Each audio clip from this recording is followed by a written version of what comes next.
Senhora Presidente em exercício, senhoras e senhores deputados, a proposta de lei em apreço procede ao alargamento do seguro social voluntário aos nossos imigrantes, acabando com uma discriminação inaceitável e conferindo uma garantia de segurança e proteção a todos. Em primeiro lugar, não poderíamos deixar de saudar o povo madeirense, a Assembleia Legislativa da Região Autónoma da Madeira e afirmar o nosso respeito pela autonomia de uma região que sente todos os imigrantes como seus. Em segundo lugar, saudamos os mais de 5 milhões de portugueses que, espalhados pelos 4 cantos do mundo, elevam o nome de Portugal, contribuindo com o seu trabalho para a grandeza das nações e dos povos que os acolhem. Em terceiro lugar, lamentamos os males do socialismo que espalha os seus erros pelo mundo e, como nos mostram os factos, o socialismo é como uma praga, por onde passa, destrói e produz pobreza e miséria por todos, com uma única exceção: os amigos do partido. A Venezuela é um exemplo disso. Basta vermos o que aconteceu e acontece com os milhares de portugueses que estão a sofrer naquele país.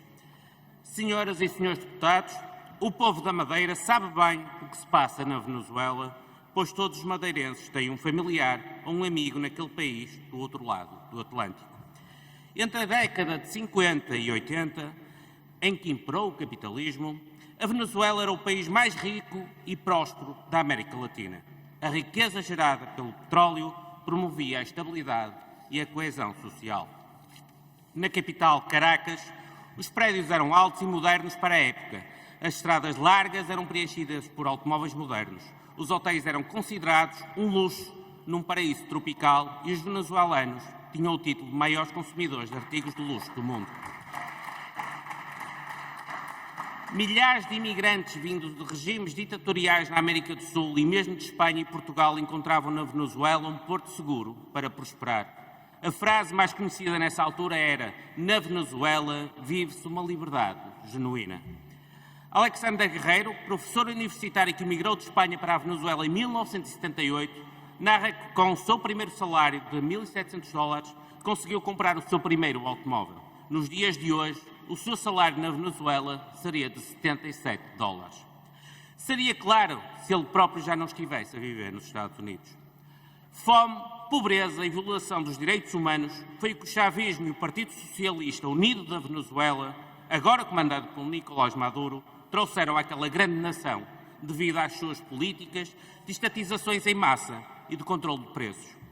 Um país com uma democracia corroída, uma economia destruída, sem paz social, onde mais de 50% da população vive em pobreza extrema e mais de 80% da população vive em pobreza total. Foi isto que os amigos próximos de Lula da Silva, José Sócrates, António Costa e Marcelo Rebelo de Sousa trouxeram à Venezuela. Estes que se calam no momento de denunciar estes atentados contra a liberdade e contra a democracia. Senhoras e senhores deputados, que a Venezuela sirva de exemplo para o que nós não queremos para o nosso país. Muito obrigado.